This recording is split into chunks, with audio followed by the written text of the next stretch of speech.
Kapan waktu yang tepat untuk kita menyusun esai? Jawabannya mulai dari sekarang. Karena biasanya pendaftaran beasiswa LPDP itu dibuka setahun bisa 2 kali. Jadi kalau misalkan kalian mau mendaftar di tahun 2026, kalian sudah harus mempersiapkannya mulai dari sekarang. Ini dia 6 kesalahan yang biasa dilakukan oleh pendaftar beasiswa LPDP, termaksud aku pada tahun pendaftaran pertama.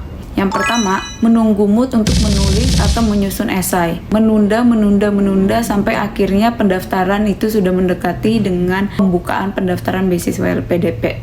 Dan itu kesalahan yang tidak boleh diulang kembali. Yang kedua, itu adalah isi esai aku kosong dan tidak tahu arah tujuannya kemana.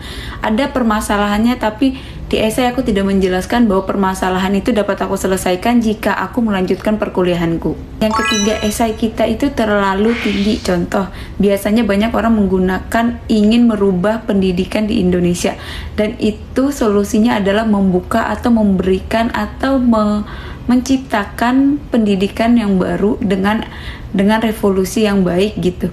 Itu salah satu terlalu mengangan-angan, karena membuka atau mendirikan pendidikan itu tidak hanya dalam setahun atau 2 tahun, itu perlu persiapan yang sangat panjang. Jadi itu yang membuat esai kita menjadi tidak realistis. Ini yang keempat, biasanya orang memilih jurusan itu sebenarnya karena dia mau, bukan karena untuk menyelesaikan masalah di esainya. Jadi dia mencari jawaban yang dapat disambung-sambungkan, itu biasanya hasilnya jadi tidak realistis. Jadi terlihat itu mengarang atau dibuat-buat. Yang kelima itu adalah kontribusi. Biasanya beasiswa akan menanyakan terkait dengan kontribusi apa yang akan kita lakukan ketika kita lulus dari kuliah kita nanti. Nah, itu biasanya banyak orang menyebutkan dia akan berkontribusi A, B, C, D, tapi tidak disebutkan secara spesifik bagaimana dia untuk dapat meraih pengabdian dia itu.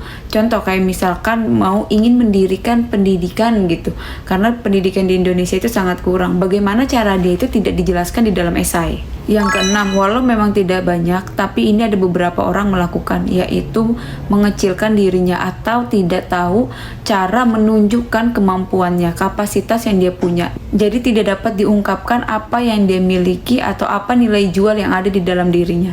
Jadi kalau misalkan kalian sedang dalam tahap penyusunan esai, kalian perlu perhatian lebih. Nggak apa-apa kalau misalkan untuk saat ini masih jelek, tapi kalian sudah harus terus mencoba.